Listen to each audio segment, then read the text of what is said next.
All right, friends. So, welcome you all to PSIR Edge channel and group. So, today's agenda is a quick reaction to PSIR Civil Services Mains Examination, Paper 1. So, as you can see on the screen, this is the PDF of the exam which just happened. So, I request all of you to contribute.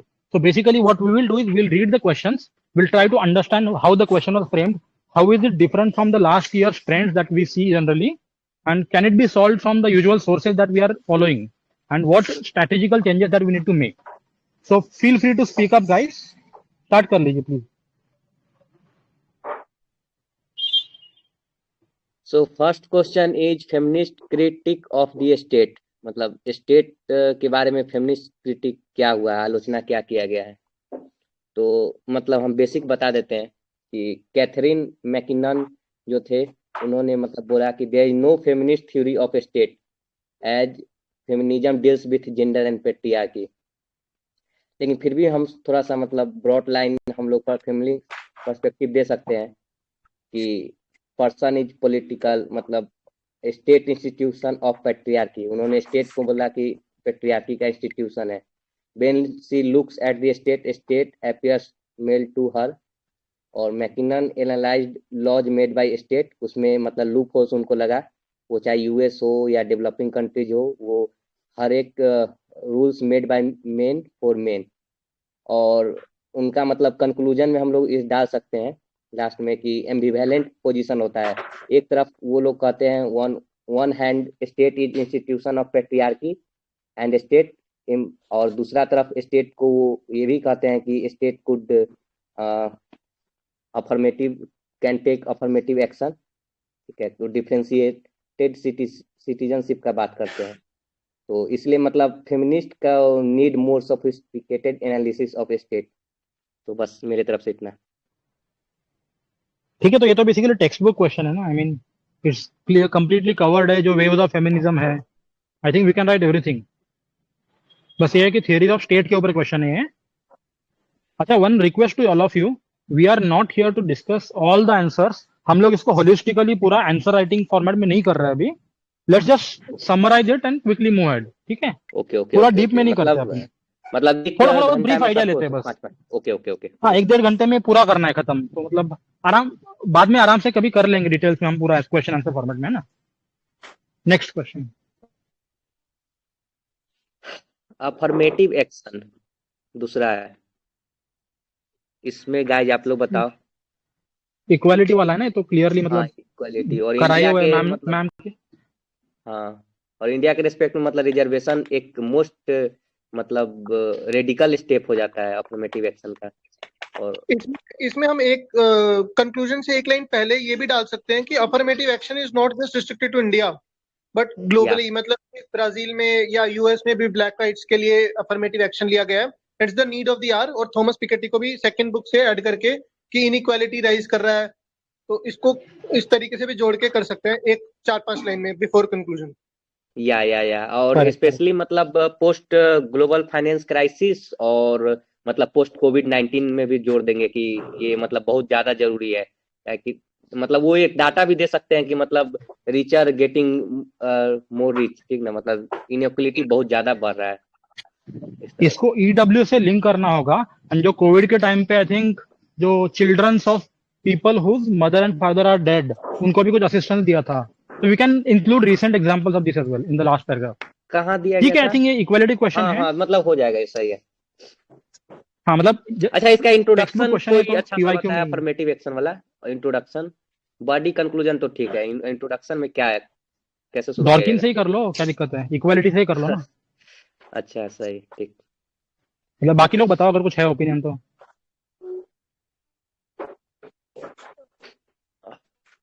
मतलब to me this looks, खैर देखा जाएगा बाद में, I will put it. मतलब to me this looks like a equality question. तो हम equality से कुछ भी स्टार्ट कर सकते हैं, बेसिक्स ऑफ इक्वालिटी बताएंगे एंड देन वी कैन, जो टाइप्स ऑफ इक्वालिटी नहीं होते हैं उसमें। हाँ, मतलब इक्विटी पर ज्यादा फोकस है, इक्वालिटी हाँ, इक्वालिटी बेस्ड ऑन जस्टिस। हाँ, ठीक है। Anybody wants to add anything? या गो अहेड। किसी को कुछ बोलना है तो बोल दो, please share your thoughts. Passive मत बनिए, मतलब थोड़ा एक्टिव बनिए। अगर है। तो सर अभी मेरा पेपर 1 हुआ नहीं, हम चल तो रहा है मतलब मैम क्या। अच्छा, कोई बात नहीं, कोई बात नहीं, बस जिन बाकी लोगों ने सब पढ़ा है थोड़ा बहुत उनके लिए है। नेक्स्ट क्वेश्चन देखिए। अच्छा, नेक्स्ट है equality of outcome as a political idea. मतलब ये तो सोशलिस्ट टाइप का बात कर रहा है। हाँ। इसको हम इक्वालिटी से स्टार्ट कर सकते हैं, मार्क्सिस्ट डाल के फिर मार्क्सिज्म को एक्सप्लेन करेंगे पूरा इक्वालिटी एज एन आउटकम, फिर इसी का फेलियर दिखाएंगे कि ये इनोवेशन को इनहिबिट करता है बट, बिल्कुल। और इसी का modified form equality of opportunity और इक्विटी के एस्पेक्ट, और इसके बाद में अफर्मेटिव एक्शन डाल के thus we can say that tendency should be equality of outcome but it is not should not be an absolute idea। इस तरीके से कर सकते हैं। एग्जाम में जानते हैं क्या हो जाएगा, कुछ कुछ ना बी वाला भी आंसर लिखा जाएगा सी में, कुछ ना कुछ एक दो लाइन, मतलब उस वक्त एग्जाम का मतलब जो रहता है। हाँ लेकिन अच्छा है, वो वही फॉर्मेट होगा लास्ट में, मतलब आप जो कंक्लूजन बोल रहे हैं वही होगा। ठीक है, इसमें एक जो क्वेश्चन है ना, पॉलिटिकल आइडिया पे है ये, बस इसको इनकॉर्पोरेट कैसे करेंगे। ये एक्चुअली ना this question looks like an ideology question है, मतलब मार्क्सिज्म सोशलिज्म का क्वेश्चन है मेनली। तो more than the equality focus has to be on the ideological जो है ना, सोशलिस्ट स्कूल ऑफ थॉट वगैरह, वहां पे ज्यादा फोकस होना चाहिए इसमें, and how political debates surrounding this idea are happening. अच्छा इक्वालिटी ऑफ अच्छा, एक और पर इस चीज, पर ज्यादा चर्चा करना है तो ये मतलब this question looks similar to जो लास्ट ईयर था ना, liberalism as a revolutionary idea, ऐसा कुछ क्वेश्चन था। Yes, there was. वो 10 मार्कर्स में नहीं था। हाँ मतलब वर्डिंग थोड़ा सा ठीक है, ये भी आई थिंक टेक्स्ट बुक में कवर्ड है, प्रीवियस ईयर क्वेश्चन भी है, चल सकते या हैं आगे। इसमें पॉलिटिकल आइडिया का मतलब बोल सकते हो क्या, ये आइडियोलॉजी पे है या पॉलिटिकल डायमेंशन में है, मतलब political idea is I think हमको तो आइडियोलॉजी का लग रहा है, आइडियोलॉजी के डायमेंशन में जाएगा ना। ठीक है ठीक है, मतलब पॉलिटिकल ज्यादा करना है। लेकिन आई थिंक इसका मीनिंग ये होना चाहिए ना कि इक्वालिटी सिर्फ होनी नहीं, मतलब होनी नहीं चाहिए पर दिखनी भी चाहिए, मतलब वो जस्टिस में हम कैसा कहते हैं। ओ अच्छा सही,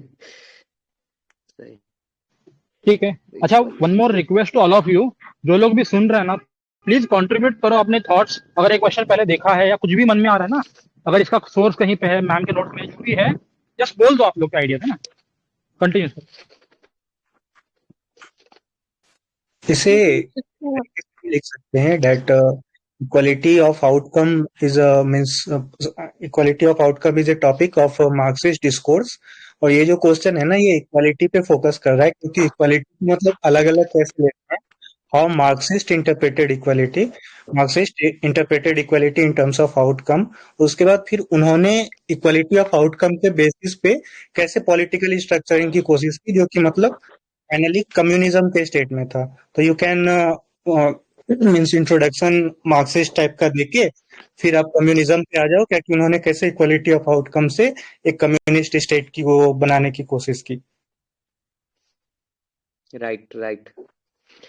नेक्स्ट क्वेश्चन और इसमें अगर लिखना हो ना तो लिबरल क्रिटिक भी डालना पड़ेगा, अगर एक दो पैराग्राफ में डालना हो तो लास्ट में।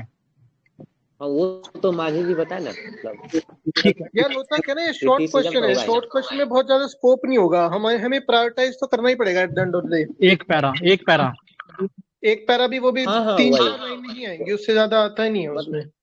हाँ बिल्कुल बिल्कुल, मतलब क्रिटिसिज्म का दो पेज तो रहता है। How equality of outcome is ultimately an utopian idea. ठीक है, how liberal scholars has criticise the concept of equality of outcome, you have to do, वो तो डालना ही पड़ेगा। ठीक है, हाँ, और मतलब ऐसे ही यूटोपियन आइडिया है, तो इसमें एक लाइन जोड़ सकते हैं कि मतलब इनोवेशन को प्रमोट नहीं करेगा, कैपिटलिज्म के अगेंस्ट है, ये सब कुछ मेरिटोक्रेसी के अगेंस्ट है, मतलब कुछ दो तीन शब्द दे देंगे एक लाइन में, ठीक है। Next liberal. Next, tools of legitimation of the state. ये तो लेजिटिमेशन क्राइसिस याद आ रहा है यार, इसको देखते थे। मर्क्यूज आ रहा है याद हमको, कहने का है या, और इसमें डायरेक्ट डेमोक्रेसी का भी कंपोनेंट डाल सकते हैं, ग्राम स्वराज टाइप का गांधी को ला सकते हैं, क्योंकि उससे लेजिटिमेशन बढ़ती है, और डिसेंट्रलाइजेशन, और इसके साथ एक ये लेजिटिमेशन वाले क्वेश्चन में था ना, वोटिंग डालना, और एक अथॉरिटी को लेकर आना, नीचे से लॉज बनना, प्लानिंग होना, वो सब चीजें को इसमें ऐड कर सकते हैं। ये डायरेक्ट क्वेश्चन था, एक मैम के नोट्स में लेजिटिमेशन टॉपिक में लिखा हुआ है कि क्या क्या टूल्स हैं और कैसे कैसे स्टेट बढ़ाता है अपनी लेजिटिमेशन और कैसे कैसे इन्फोर्स करते हैं और क्या क्राइसिस होते हैं।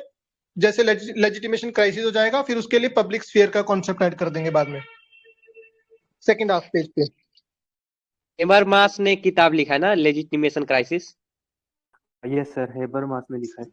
हाँ, वैसे यार और ये क्वेश्चन उन्होंने कवर्ड तो नहीं है डायरेक्टली, नहीं सर, मतलब हाँ है। में 5 पॉइंट लिखाए थे मैम ने इसी के ऊपर, टूल्स ऑफ, ये 3 टॉपिक तरीके से लिखवाए थे लेजिटिमेशन पे। एक टूल्स कि क्या क्या टूल्स होते हैं और एक किस तरीके से स्टेट इंक्रीज करता है और क्या क्या इश्यूज होते हैं कि जिसकी वजह से लेजिटिमेशन गिर रहा है। तो ये तीनों थे। एक एग्जाम्पल भी है अपने देश में, शायद गुजरात में है, आई डोंट रिमेम्बर कि कौन से स्टेट में है, आई थिंक गुजरात में हो सकता है। वहां पे अगर थर्ड टायर ऑफ गवर्नमेंट में कंपलसरी वोटिंग का एक प्रावधान भी है कुछ लोगों के लिए। और ये ग्लोबली एक और कंट्री है जिसमें कंपलसरी वोटिंग होता है, जैसे शायद स्विट्जरलैंड होगा वहां पे। हाँ बट वो इतना ज्यादा करेस्पॉन्ड नहीं कर रहा ना। प्लीज सब लोग माइक, मतलब if you are not speaking please please turn off your mic.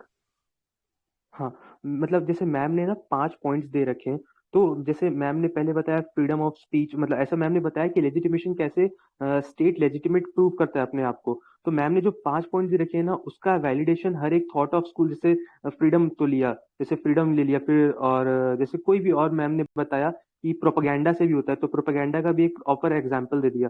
तो स्ट्रक्चर में भले ही नोट्स में ना दे रखा हो 5 पॉइंट, बट अगर अंडरस्टैंडिंग थोरो है तो मेरे ख्याल से उस 5 पॉइंट का यूटिलाइजेशन से 5 अलग अलग थॉट से एग्जाम्पल देकर ये आंसर को ठीक से लिखा जा सकता है। और लास्ट में ये प्रोपेगेंडा वाला ऐड करना जरूरी है कि हाँ, प्रोपेगेंडा भी एक तरीके का टूल है। और फिर उसमें फिर आर्यन सुप्रीमेसी या फिर कोई हिटलर जैसा एग्जाम्पल देकर आई would have approach what I think is, मतलब मैम के नोट्स में डायरेक्टली कवर्ड नहीं है, बट हाँ अगर थोरो है अंडरस्टैंडिंग तो फिर आई गेस प्रॉब्लम नहीं जाएगी इसमें टूल्स फॉर लेजिटिमाइजेशन, क्योंकि पार्टिसिपेशन ऑफ पीपल भी लिखेंगे। फिर उसमें पंचायती राज का आपने एग्जाम्पल दिया, वो भी डाल सकते हैं कि हाँ पंचायती राज का एग्जाम्पल में जैसे जैसे ज्यादा इंकलकेट कर रहे हैं पार्टिसिपेशन हो रहा है तो लेजिटिमेसी बढ़ती है। ऐसा एग्जाम्पल्स डाल के आई गेस नहीं दे रखा है नोट्स में, बट कर सकते हैं इस आंसर को। Even I think हाँ, the और same to like add on what if both, it's मतलब tools to मांझी legitimate? जी और ये जो बोले हैं कि इसमें मतलब थोड़ा सा क्रिटिसिज्म डाल देंगे कि हेबरमास ने लेजिटिमेशन क्राइसिस लिखा, इसमें loss of public confidence welfare state is bound to face legitimation crisis. Why, 1-2 point लिख देंगे कि वही इनइक्वालिटी राइज हो रहा है, लोगों का मतलब भरोसा उस तरह से उठ रहा है, जैसे रिवोल्यूशन बहुत जगह, मतलब जो भी है क्या बोलते हैं उसको, आंदोलन बढ़ रहा है, जैसे ग्रीस हो गया या बांग्लादेश हो गया, इस टाइप से मतलब। हाँ सर, कंटेम्पररी आइडियाज में ऐसा कुछ डाल सकते थे जो आपने बोला, सही सही। लेजिटिमेशन क्राइसिस का आप जो कॉन्सेप्ट बोल रहे हो ना, इसे पेरीफेरी में रखना, मतलब this should not be your main answer. और यहाँ पे जो यस है यस, टूल्स ऑफ दो लाइन लास्ट हाँ, में। वो टूल्स ऑफ लेजिटिमेशन के बारे में बताया, तो एक जो व्लादिमीर पुतिन, हाँ व्लादिमीर पुतिन ने जो बोले हैं, या जो वो बोल रहे थे क्या कि उन्होंने, मैम ने 3-4 पॉइंट लिखे हैं। टूल्स ऑफ लेजिटिमेशन क्या होता है, क्या कि हाउ स्टेट जो है exercise legitimation in the eyes of people. तो इसमें फ्री एंड फेयर इलेक्शन, या फिर जो जो भी और भी जो जो मतलब स्टेट की जो अथॉरिटी है वो पीपल ने कैसे स्वीकार की है, तो इसके बारे में हमें ज्यादा लिखना है, क्या कि इलेक्शन को अच्छे से करा के, या फिर स्टेट जो लॉ बना रहा है उसे जो है लोग मान रहे हैं या नहीं। ये सब टूल्स हैं जिसके थ्रू की स्टेट जो है अपनी लेजिटिमेसी को वो करता है। मैम ने मतलब छोटा 1-2 पैराग्राफ लिखा है, but this question can be doable in my opinion. Yes, I have similar opinion. But वो जो आपने बताया ना कि वो स्टेट को फॉलो करते हैं, वो बताता है कि लेजिटिमेसी है, वो वाला जो पॉइंट है ना, जैसे लॉज बनाए तो हम फॉलो कर रहे हैं तो वो लेजिटिमेट है या नहीं स्टेट बताता है। टूल्स ऑफ लेजिटिमेशन में सिर्फ आई गेस लॉ मेकिंग तक हमें सीमित रखना पड़ेगा इसको, आंसर को। मेरे अकॉर्डिंग अच्छा, ये सब डाल सकते हैं क्या, जैसे कोविड में लॉकडाउन लगा था फर्स्ट सेकेंड चरण में, तो मतलब जनता ने बहुत अच्छा से सहयोग किया, नहीं तो इतना पॉपुलस स्टेट मतलब होता ही नहीं कि से इतना अच्छा से मतलब हो सकता था पालन। एक आध लाइन डायरेक्ट इससे अच्छे अच्छे ज्यादा एग्जांपल्स मिल जा रहे थे, बट हाँ थोड़ा वो बीरबल की खिचड़ी वाला हो जाएगा आई गेस कि कोविड ओके। में लोग पहली बार ज्यादा मान रहे थे, फिर बाद में कम माने, मतलब कंसाइज करने में बहुत मुश्किल आएगी ना 10 नंबर में, ऊपर से 5 पॉइंट सही कंसाइज सही। करने हैं।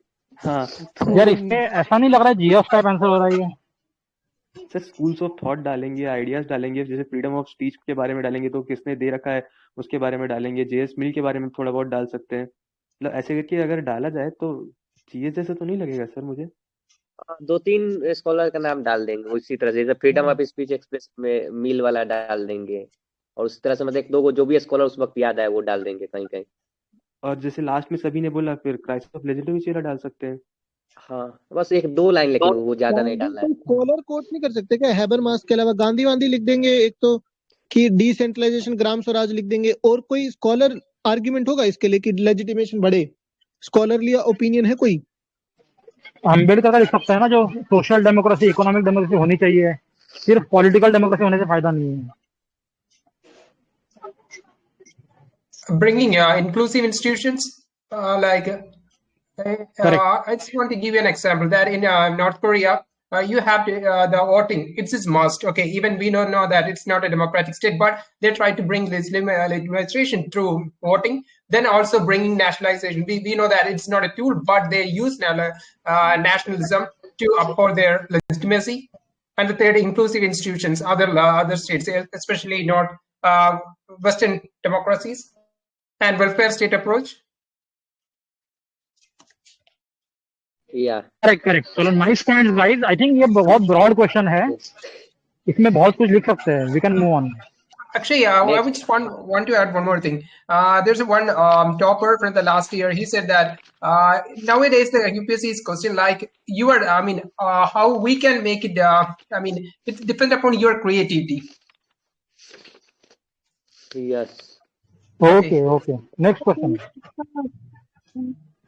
इसका स्ट्रक्चर कुछ इस तरीके से कर सकते हैं क्या कि फर्स्ट ऑफ ऑल डिफाइन कर दें लेजिटिमेशन होता क्या है, देन नेसेसरी क्यों है इसके 5 टूल्स बता के, और डिफरेंट स्कॉलर को कोट करके, देन ये कि legitimation is not always necessary, थोड़ा 1-2 लाइन का क्रिटिक करके और एंड कर दें, ऐसा क्योंकि 10 मार्कर ही है। हाँ, नेक्स्ट की तरफ बढ़ते हैं। How has Rawls enriched the idea of justice in liberalism? ये तो मतलब फेवरेट टॉपिक में से एक है यूपीएससी के। बोलिए आप। सर नहीं कर पाएगा सर, आईएएस मिस कर दिया हमने, जेएस मिल वाला। वुमेन सफरेज वो भी कर लेते हैं जल्दी से। अच्छा, just again one more request to all of you, please restrict your discussion. जल्दी पॉइंट बताओ, समरी बताओ, बस क्विकली कीवर्ड बता दो कुछ, है ना। इंट्रोडक्शन कर देंगे। JS Mill on his work on women has advocated women's right, या फिर ये भी लिख सकते हैं कि प्रोग्रेसिव व्यू ऑन वुमेन, या फिर एक इंट्रोडक्शन हो सकता है after Plato if there is a person who has given concern to women rights, it's JS Mill. फिर आगे बताओ।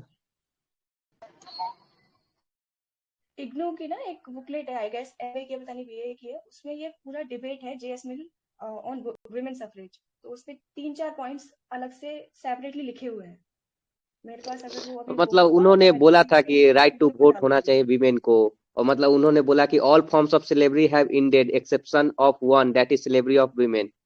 मतलब since women subordination is so universal it appears natural but neither natural not desirable. ये बहुत अच्छा बात बोले थे उन्होंने। और एडवांटेज क्या हो सकता है?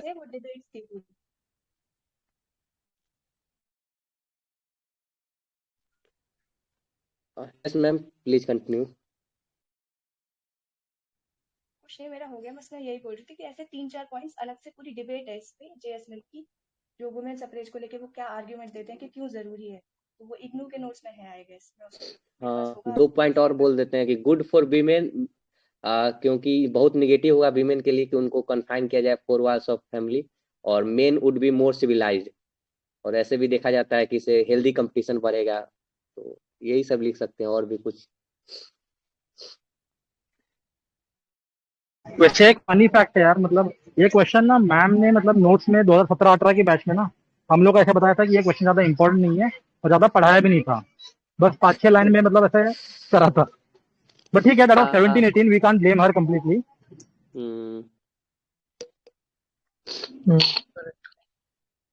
यस, उनका बुक भी है ऑन सब एजुकेशन ऑफ वीमेन, ये लिख सकते हैं।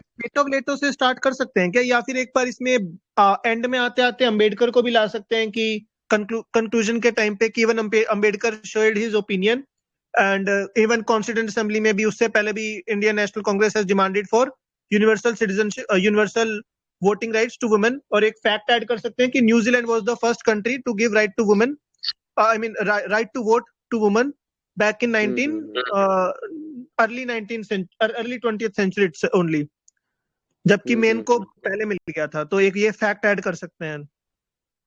बिल्कुल बिल्कुल, वो फर्स्ट वेव ऑफ फेमिनिज्म ना, वही ठीक। वैसे इस पे कंटेंट कम है लोगों के पास, है ना? हाँ यार, मतलब मतलब कुछ लिखेंगे और बाकी खिचड़ी पका देना है। एग्जाम मतलब वेस्टर्न थॉट में थोड़ा टफ जाएगा लिखने में। हाँ यस। मतलब जेस मिल का आइडियाज और वीमेन सफ्राजेज, मतलब सिर्फ उस पर फोकस करना है। उतना हम लोग के पास कंटेंट ही नहीं है, मतलब कि मिल का क्या आइडिया था उस पर, मतलब उतना सफिशिएंट नहीं है हम लोग के पास। देखना होगा गूगल या इग्नू देखेंगे, ठीक है। आई विल राइट टू वो मिल ने वोटिंग पे रिप्रेजेंटेटिव गवर्नमेंट में जो बोला है कि प्लूरल वोटिंग होना चाहिए, वेटेड वोटिंग होना चाहिए, उसको भी थोड़ा ऐड कर सकते हैं क्या वुमेन में, या फिर नहीं चलेगा? है तो वो गवर्नमेंट के लिए, बट वुमेन के लिए कहा था कि मतलब कैपिटलिस्ट को प्रमोट कर रहा था, इस वजह से weighted voting, educated and property more than one vote, उनके लिए कहा था। मतलब वो तो डेमोक्रेसी के खिलाफ ही एक तरह से। चलो ठीक है।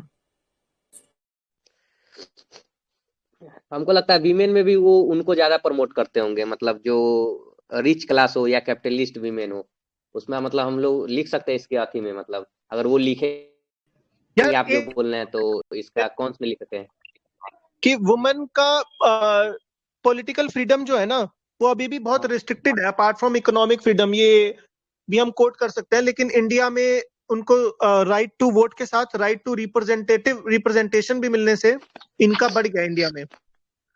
एक फैक्ट था ना ग्लोबल जेंडर गैप इंडेक्स, अगर उसमें एक्सक्लूसिव तो नहीं होगा, देख सकते हैं। ठीक है नेक्स्ट चलते हैं। How has Rawls enriched the idea of justice in liberalism? ये तो मतलब बहुत इंपॉर्टेंट क्वेश्चन है, काफी रिपीटेटिव है। आप लोग बोलो। ये 20 मार्कर है, जस्टिस के ऊपर आया, एंड वही एज यूजुअल कंटेंट तो वही है सारा यार। Rawls theory of idea of justice, justice as fairness, फिर जो है ना व्हील ऑफ इग्नोरेंस, मतलब सब कुछ थियरी वही लिखेंगे ना, क्या लिखेंगे इसमें अलग?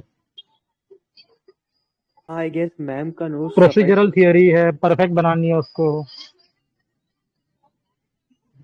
ये 20 मार्कर का स्ट्रक्चर बोल दो कैसे रहेगा, कंटेंट तो वही रहेगा, बस स्ट्रक्चर बोल दो कैसे होना चाहिए। जो नहीं बोल रहे थोड़ा वो भी पार्टिसिपेट करें, कुछ बोलो आप लोग। ये तो मतलब नॉर्मल है, सबको आ ही रहा होगा।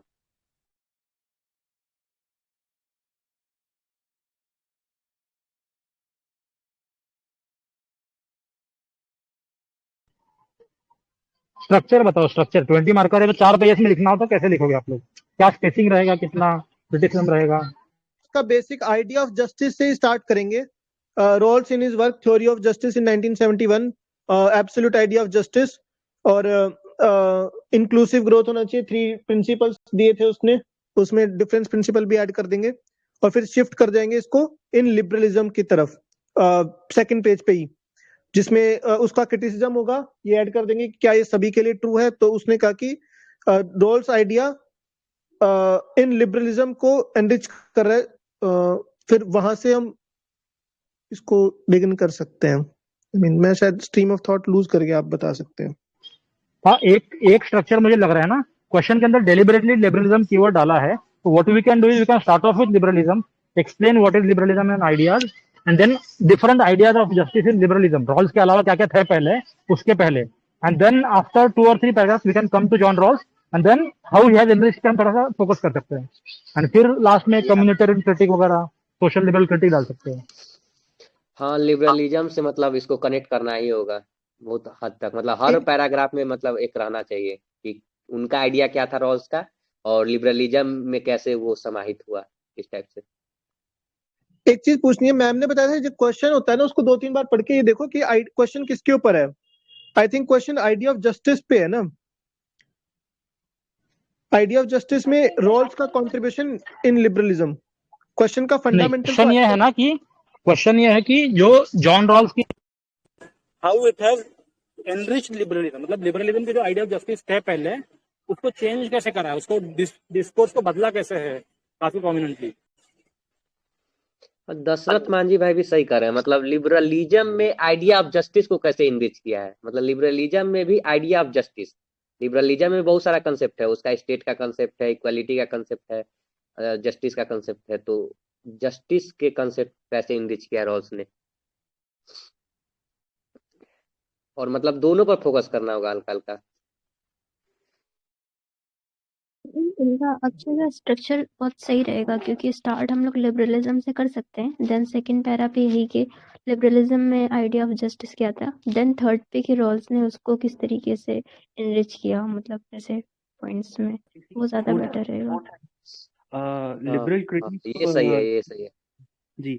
लिबरल क्रिटिक, इसका जो फोर्थ पैरा ऐसा कर सकते हैं, liberal critique of John Rawls, मतलब पहले जो था फिर रॉल्स के बारे में, फिर और एडिशन ये कर सकते हैं कि रॉबर्ट नॉजिक का जो liberal critique of John Rawls की जो थ्योरी थी उसके बारे में भी एक ऐड किया जा सकता है, मतलब क्योंकि 20 मार्कर है तो जो भी आप लोगों ने बोला आई गेस वो समअप हो जाएगा 2.5 से 3 पेज में। क्रिटिसिज्म तो जरूरी।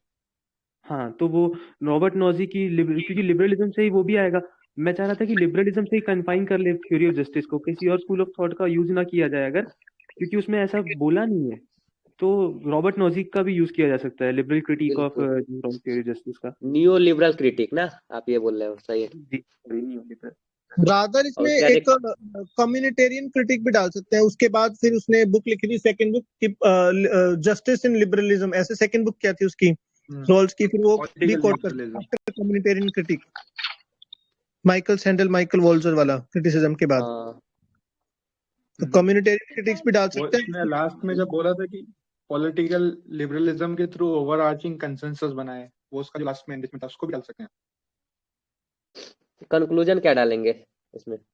अच्छा, एक चीज ये कंक्लूजन में बोलनी थी, if I am not wrong, ऐसी कोई लाइन है क्या नोट्स में? अगर है तो मुझे एक बार कंफर्म कर देना कि जस्टिस इन लिबरलिज्म जो रॉल्स ने दी है, रॉल्स की थ्योरी ऑफ जस्टिस, वो इतनी कॉम्प्रिहेंसिव है कि उसके बाद जो भी थ्योरी ऑफ जस्टिस आएंगी या तो वो उसको क्रिटिक कर रही होंगी रॉल्स की थ्योरी को, या फिर उसका एक्सटेंशन होंगी, जैसा वो प्लाटो के लिए बोलते हैं। बिल्कुल बिल्कुल बिल्कुल मैम,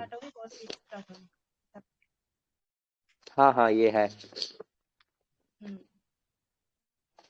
हाँ ये अच्छा कंक्लूजन है, मतलब बहुत अच्छा हो जाएगा, ये हो गया पूरा कॉम्प्रिहेंसिव। किसी को ऐड नहीं करना है तो हम आगे बढ़ते हैं।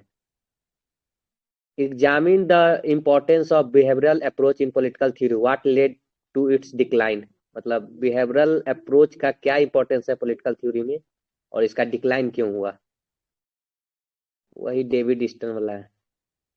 तो काफी मैम के नोट्स में काफी सफिशिएंट है आई गेस।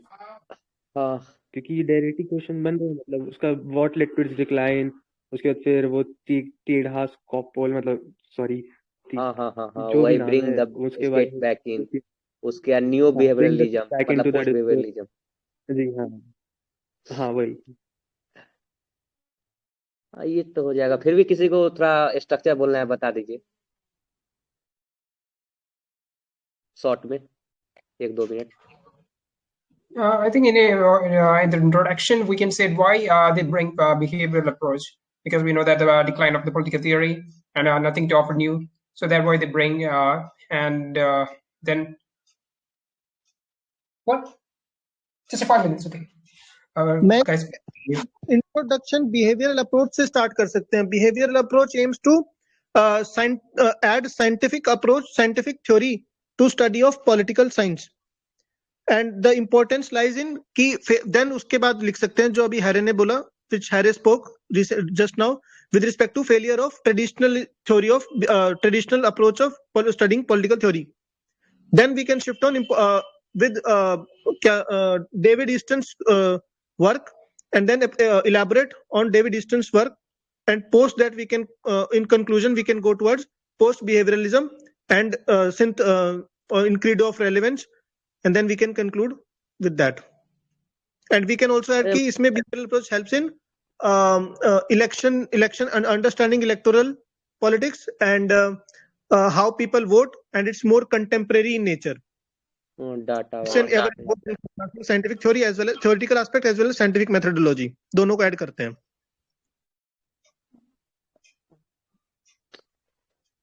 मुझे तो हेयर भाई का अच्छा लगा कि ओरिजिन से उन्होंने लिखा कि बिहेवियरलिज्म को मतलब आया ही क्यों, उसके बाद मतलब इम्पोर्टेंस, बाकी तो आप ठीक बोले हैं, ठीक है, मे भी दोनों सही है।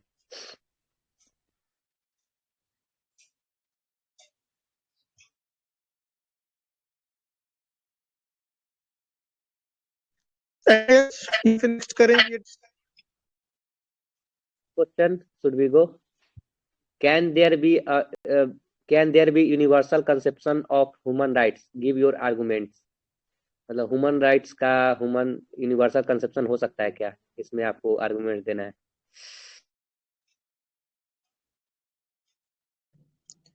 ये जिंगजियांग प्रोविंस के चक्कर में डाला है क्या ह्यूमन राइट्स? यूनिवर्सल आजकल ग्लोबल आइडिया रखेंगे ना। We can never say that it's a global idea. It's a Western idea, and human rights depend upon the where you lies. Okay, it may be the Asian values. It depend upon the country or the geography. That's several factors. Yeah, that's the criticism. But could we start with something with this term universal conception of human rights? Could there be universal conception of human rights? Means you have to give some points. Yes, sir. Natural start कर सकते हैं natural rights से, क्योंकि वो like inherent होते हैं, तो human rights भी as a being human inherent होता है, इसलिए यूनिवर्सल है कह सकते हैं। देन स्टार्ट कर सकते हैं आगे। Universal declaration of human rights का है ना, UNDHCR, जो भी 1948 के आसपास, मतलब there should be some rights because of being human, there is no denying of that, irrespective of religion, race, caste, region, जो भी है। हाँ, आई वाज सेइंग कि अगर हम स्ट्रक्चर की बात करें तो जो सुजैन मैम ने कहा पहले नेचुरल राइट्स मतलब इवोल्यूशनरी रोल दिखा सकते हैं। जैसे पहले एक दो पैरा, बस पहले के स्टार्टिंग के पैरा में राइट्स का ओरिजिन दिया, उसके फिर इवोल्यूशन कैसे हुआ ह्यूमन राइट्स का, वहां तक पहुंचेंगे। उसके बाद फिर how can there be conception of human rights, फिर ह्यूमन राइट्स पे तो मतलब ये पहला पेज पूरा ह्यूमन राइट्स पे ही होना चाहिए। उसके बाद फिर ये जो दूसरा पार्ट बता रहा है can there be a conception of human rights, give your arguments, उसमें फिर डिफरेंट स्कूल ऑफ थॉट्स मतलब कि क्या है क्या नहीं है, मतलब कौन एडवोकेट करता है। उसके फिर इंट्रूजन हुआ, उसके फिर क्यों नहीं मतलब क्यों दूसरे देश रिलेक्टेंट हैं, नॉन वेस्टर्न स्टेट्स क्यों रिलेक्टेंट हैं, सॉवरेनिटी के बारे में कुछ ऐड कर दिया। उसके बाद फिर अलग अलग पर्सपेक्टिव्स ऐड कर दिए ह्यूमन राइट्स के। फिर एक स्टेटमेंट ऐड कर दी कि ह्यूमन राइट्स का कंसेप्शन, जैसे अभी किसी ने बताया भी था, जैसे बगदाद में कोई है उसके लिए ह्यूमन राइट्स का कंसेप्शन अलग होगा बर्लिन वाले व्यक्ति से। तो आई गेस ये भी जो है वो मैम के नोट्स और जो मटेरियल है इसमें मटेरियल सफिशिएंट है। स्ट्रक्चरिंग हो सकता है जैसे मैंने बोला वो गलत हो, कोई और अच्छे से रैशनलाइज कर दे, but I would have gone for this first for the conception of rights and evolution of human rights. उसके बाद फिर second can there be conception of human rights universal conception, उसमें डिनाई करने वाला स्टैंड लिया जाए।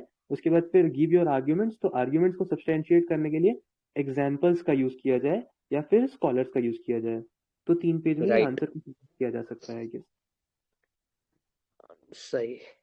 In arguments, we should definitely bring in Mahathir Mohamad, Lee Kuan Yew, and Xi Jinping. हाँ, वो तो क्रिटिक में आएगा ही ना। हाँ वही।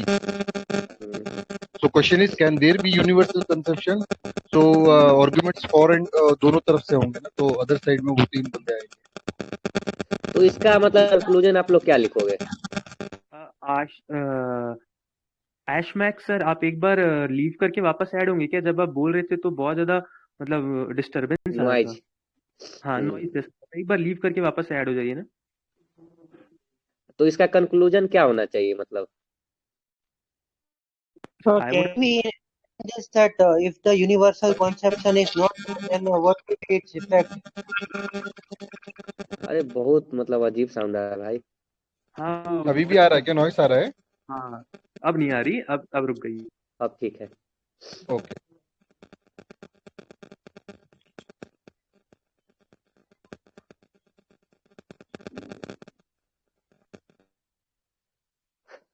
क्या पॉजिटिव या वे फॉरवर्ड की तरफ कर सकते हैं क्या कि इवोल्यूशनरी आइडिया है तो ह्यूमन राइट्स को अकोमोडेटिव होना चाहिए। जैसे अभी जो 4th जनरेशन राइट्स की बात कर रहे हैं उसमें कल्चरल राइट्स ये सब इंक्लूड कर रहे हैं, तो ऐसा लाइक रीडिफाइन करना चाहिए एंड ब्रॉडन करना चाहिए काइंड ऑफ। ये सही रहेगा rather than giving a conclusion, मतलब एक वे फॉरवर्ड टाइप का हो जाएगा और सही भी है, मतलब उसका क्रिटिसिज्म किए वो भी इसमें ऐड हो जाएगा और लिबरल वाला भी ऐड हो जाएगा, दोनों सही। Explain the Aristotelian view of politics. To what extent do you think it has contributed to development of modern day constitutional democracy? Aristotle का पॉलिटिक्स का व्यू बताना है और ये मॉडर्न डे कॉन्स्टिट्यूशनल डेमोक्रेसी में इनका कंट्रीब्यूशन कितना है इसको बतलाना है।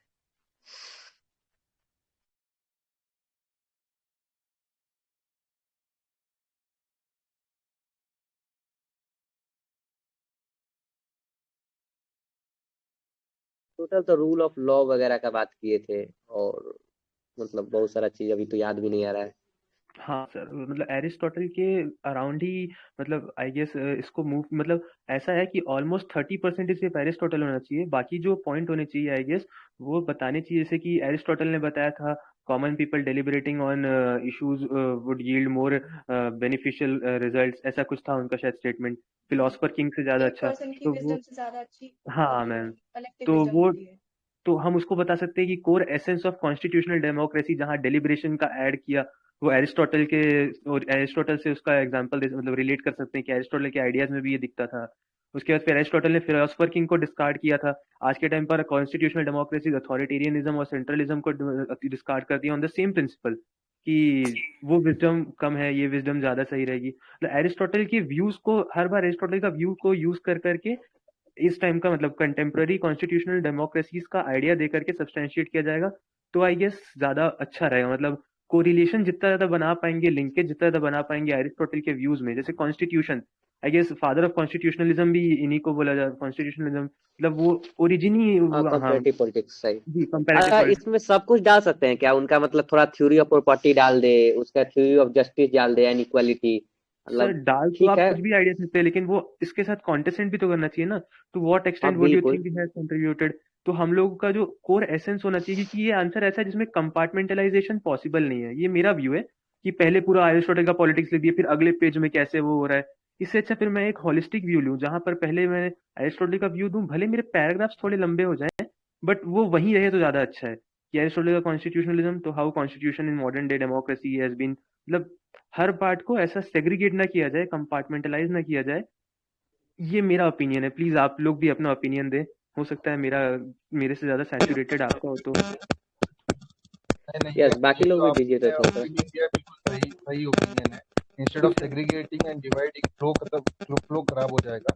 देयरफॉर इट इज बेटर कि हम थ्रू आउट एक ही प्रिंसिपल पैरेलली, मतलब हर पैरा में कंपैरेटिव फॉर्म में चलते रहे कि उन्होंने उनका एरिस्टोटल का क्या कहना था और ये किस तरह से मतलब मॉडर्न डे कॉन्स्टिट्यूशन में ओवरलैप हो रहा है उनके ideas. Basically was the proponent of civic republicanism. तो अरे बैकग्राउंड आवाज आ रही है। अभी भी आवाज आ रही है क्या? एक्चुअली ना काफी ज्यादा आती है, असल में आधी बातें आपकी समझ में भी नहीं आ रही थी मुझे। ओके नहीं, आप हेडफोन यूज कीजिए ना या ईयरफोन। हेडफोन पे ही हूँ एक्चुअली। ओह अच्छा, एक बार आप फिर से ज्वाइन हो जाइए एक बार फिर से। या फिर एक काम ठीक है ठीक हेडफोन निकाल दीजिए, मे बी हेडफोन अब का कोई बिना प्रॉब्लम हेडफोन के कीजिए। हाँ सही। वेट मतलब मैं एक सेग्रीगेट अलग जगह पे जाके कॉल करता हूँ वापस, है ना, ज्वाइन करता हूँ। ओके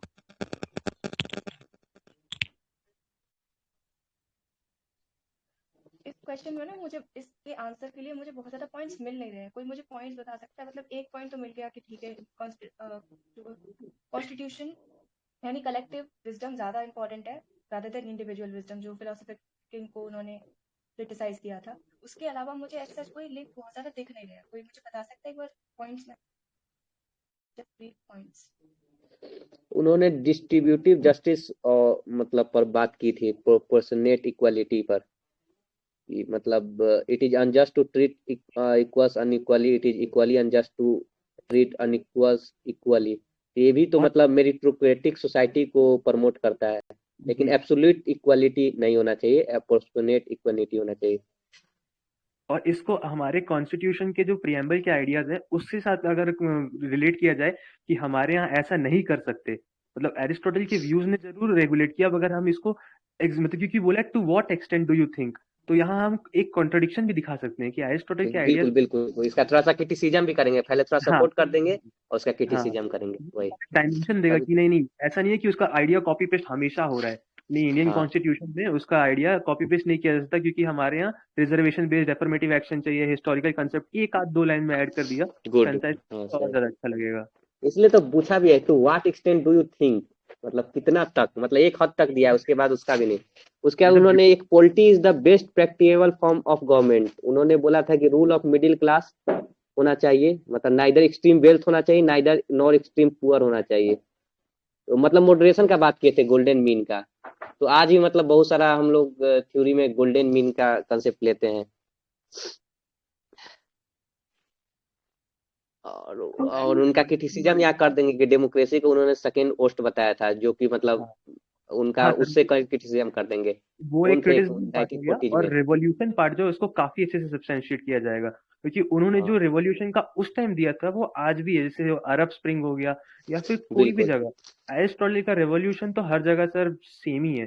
तो इसमें ये भी डाला जाता है कि मॉडर्न डे कॉन्स्टिट्यूशनल डेमोक्रेसी में मतलब ये रेवोल्यूशन का कॉन्सेप्ट आज भी एप्लीकेबल हो रहा है, चाहे वो मतलब अरब स्प्रिंग हो या फिर अभी जो भी डिस्टरबेंस चल रही है कजाकिस्तान हाँ, में। कजाकिस्तान कंटेम्प्ररी में भी में। तो जी डेमोक्रेसी है, बट फिर भी वहां पर जैसे जो भी एरिस्टोटल के आइडियाज थे रेवोल्यूशन के, उसका भी यूज करके भी किया जा सकता है। बिल्कुल बिल्कुल, उसके बाद उन्होंने law is a reason without passion बताया, मतलब वही कि कॉमन मैन वाला में ही डाल सकते हैं इसको, कि law is the outward manifestation of reason. तो हम लोग जो भी लॉ बनाते हैं उसको डेलिब्रेशन के थ्रू बनाते हैं, तो ये मतलब एक कॉमन फिनोमिनन है ऑल ओवर द वर्ल्ड, और ये तो ठीक है, अच्छा है। और क्या डाल सकते हैं, बाकी तो एरिस्टोटल कुछ का हमने एक आइडिया प्रिंसिपल ऑफ प्रोपोर्शन भी दिया था आइडिया ऑफ जस्टिस में। बेसिकली उन्होंने बोला था कि जितना आई मीन हार्म हो रहा है किसी चीज से, पनिशमेंट भी उतना ही होना चाहिए। तो वो मतलब मॉडर्न डे में पनिशमेंट में भी होता है, ऐसे रेयरेस्ट ऑफ रेयर केसेस में कैपिटल पनिशमेंट, अदर में थोड़ा मॉडरेट ऐसा काइंड ऑफ। हार्म प्रिंसिपल इनका था, नहीं हाँ जस्टिस तो था। प्रिंसिपल नहीं, ये कि प्रिंसिपल ऑफ प्रोपोर्शन था, उसमें ये होता है कि आप मतलब कोई भी क्रिमिनल जितना ज्यादा सेवियर क्राइम करता है उसके अकॉर्डिंग पनिशमेंट, ऐसा नहीं कि कोई छोटी चोरी की और आपको हाँ उसको हाँ हाँ, कैपिटल यस यस, पनिशमेंट। सही सही सही। ये आइडिया वो मनुस्मृति के कॉन्सेप्ट, मतलब ये लिखना नहीं है, बस मैं सिर्फ ऐसे ही बता रहा था, मनुस्मृति के कॉन्सेप्ट में था कि कास्ट वाइज सेग्रीगेट किया जाए, जो नीचे कास्ट वाला मतलब उसको प्रपोर्शन से ज्यादा, या फिर मैकियावेली का व्यू में देखा जाएगा कि इंजॉयमेंट से ज्यादा पेन होना चाहिए उस पनिशमेंट में। तो ये सब आइडियाज है, मगर ये थोड़ा डाइग्रेस करना हो जाएगा शायद जो मैं बोल रहा हूँ, बट हाँ ये भी है ऐसा ही, अगर 20 मार्क्स का लिखना है कहीं ऐड करना है तो। और मतलब इनका लिख सकते हैं कि फंक्शनलिस्ट व्यू दिए थे कि look institution from the perspective of utility, तो पता नहीं इसको कैसे इंटरलेट, सॉरी सॉरी फ्लो में गलत हो गया। और किसी को कुछ ऐड करना है क्या इसमें, मतलब एरिस्टोटल के कॉन्सेप्ट्स का? रूल ऑफ लॉ हमने डिस्कस कर लिया उसका। हाँ हाँ कर लिए वो तो। और किसी को बोलना है? कंक्लूड कैसे करेंगे, कंक्लूड बताइए, इसका नेक्स्ट क्वेश्चन की तरफ आएंगे।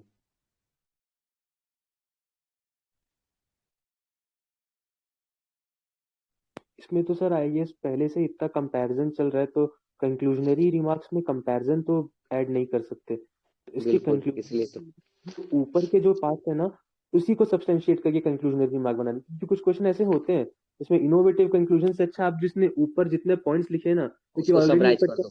हाँ सर, ऊपर ऑलरेडी इतना कंपैरिजन है, एक अच्छा एंड और एक सिंपल एंड ना आंसर एग्जामिनर को अच्छा लगेगा कि हाँ आखिर में इसने सारे चीज को सम अप कर दिया। तो अगर आंसर ऊपर ऐसा कंपैरिजन वाला है तो नीचे कंक्लूजनरी रिमार्क सिंपल होना चाहिए। बिल्कुल बिल्कुल सही। नेक्स्ट है, when a nation becomes divide of arts and learning it invites poverty, sir Syed Ahmad Khan ji का है। In the light of this statement assess the role of sir Syed Ahmad Khan as a reformer in modern India, मतलब जब nation में arts learning ये सब चला जाता है तो वहाँ गरीबी छा जाती है, तो इसमें सर सैयद अहमद खान जी का क्या रोल रहा है, यहाँ रिफॉर्म क्या किए हैं उन्होंने, काफी दिन बाद ये बैक है।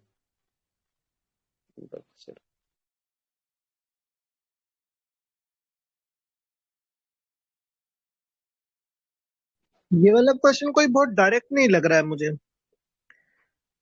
स्टेटमेंट के पर्सपेक्टिव से। अगर किसी को आइडिया है हम कि लोग कोई हम डायरेक्ट लोग है नहीं तो है बताओ। हम लोग के पास इसका नहीं है, मतलब उतना उस तरह का, मतलब डायरेक्ट स्पेसिफिक पॉइंट्स।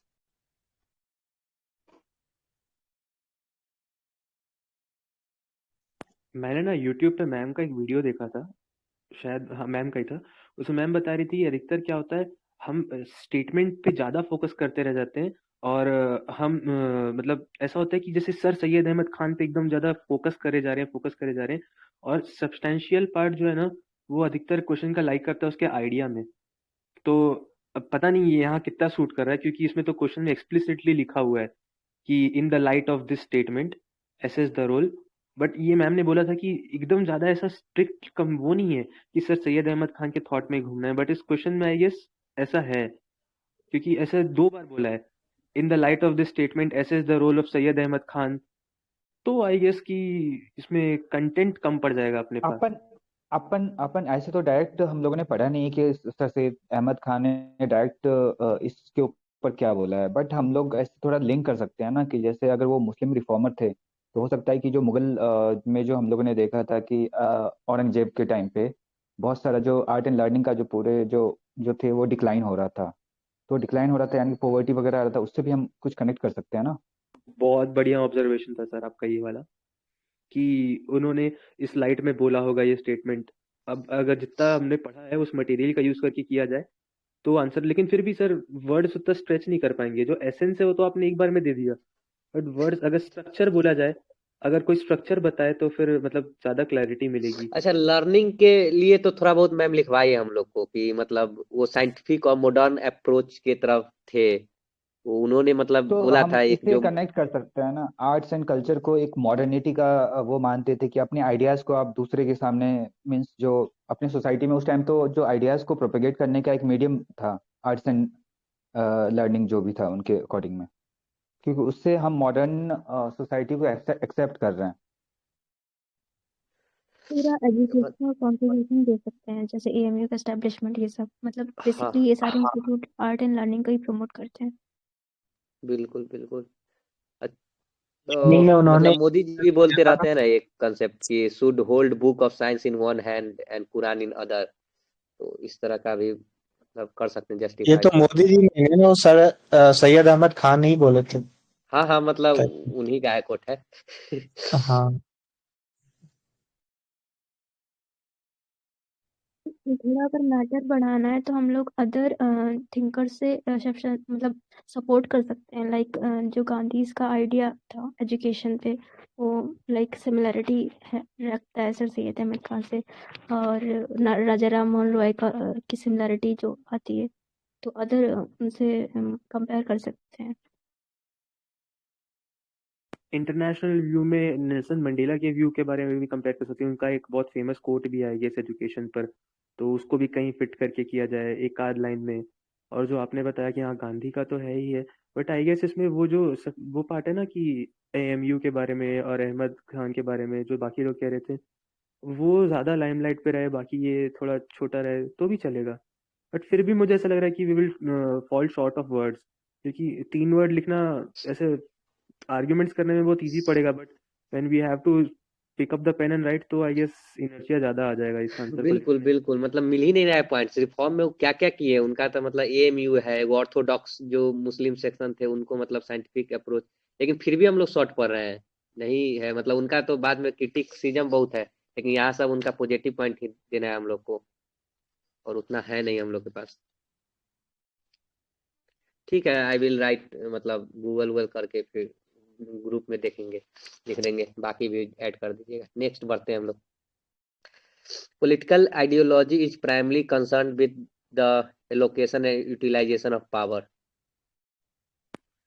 सर ये बहुत ब्रॉड क्वेश्चन है, मतलब जितने भी हम लोग पावर थ्योरीज पढ़े ना आइडियोलॉजी में, उन सब का अमेलगमेशन आएगा मेरे ख्याल से इसमें, चाहे वो फूको का हो जाए या फिर लाइटिस्ट हो जाए, फिर उसका मतलब हाँ प्लीज बोलिए आगे। सही सही सही आप बोल रहे हैं, ठीक है। हाँ तो मैं ये बोल रहा था कि इसमें क्वेश्चन का एसेंस ऐसे स्टार्ट हो रहा है, political ideology is primarily concerned with allocation and utilization of power. Comment, तो इसमें अपना पॉइंट ऑफ व्यू शेयर करना जरूरी है क्योंकि साफ साफ लिखा है कमेंट। तो कंक्लूजनरी पैरा तो मतलब कंक्लूजनरी पैरा के पहले जो पेनल्टीमेट कंक्लूजन होता है उसमें अपना व्यू देना जरूरी है। और कंक्लूजनरी पैरा ये होना चाहिए कि जितने भी स्कूल्स ऑफ थॉट, क्योंकि पहले भी क्वेश्चन रिपीट हो चुका है, तो मैम के मॉडल आंसर्स में कंक्लूजन चुराया है मैंने कि जितने भी स्कूल ऑफ थॉट है उसमें पावर का अलग अलग व्यू दिया है, डायनेमिक व्यू है, पावर ने एनरिच किया है आइडियोलॉजी को, और आइडियोलॉजी ने पावर को मतलब सब्सटेंशिएट किया है और कैसे कैसे यूज किया जा सकता है उसके बारे में बताएंगे। ये लास्ट के पार्ट हो गए, पेनल्टीमेट और अल्टीमेट कंक्लूजन। बाकी जो स्टार्ट है वो कोई और बता दो।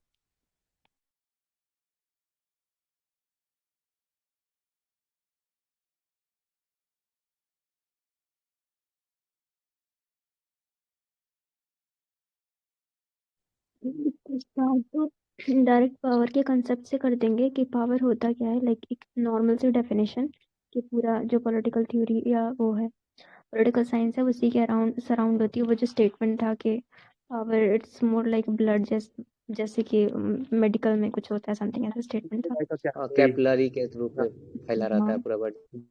हाँ वो तो ऐसा फूको का था। हाँ, नेटवर्क ऑफ कैपिटल। एक्चुअली वो वाला स्टेटमेंट नहीं था, वो था शायद इकोनॉमी में जिस तरीके से करेंसी मैटर करता है वैसे ही पॉलिटिकल अच्छा, साइंस ये बोलना चाह रही है power is a core concept of political science, what money is to economics, power is to politics. Though power is core concept yet it remains a contested concept. ये तो मतलब नॉर्मल लैसवेल का स्टेटमेंट है ना, लैसवेल का, दैट पॉलिटिकल साइंस इज क्या है, study of shaping and sharing of power. I think we can start with Lasswell and Caplan.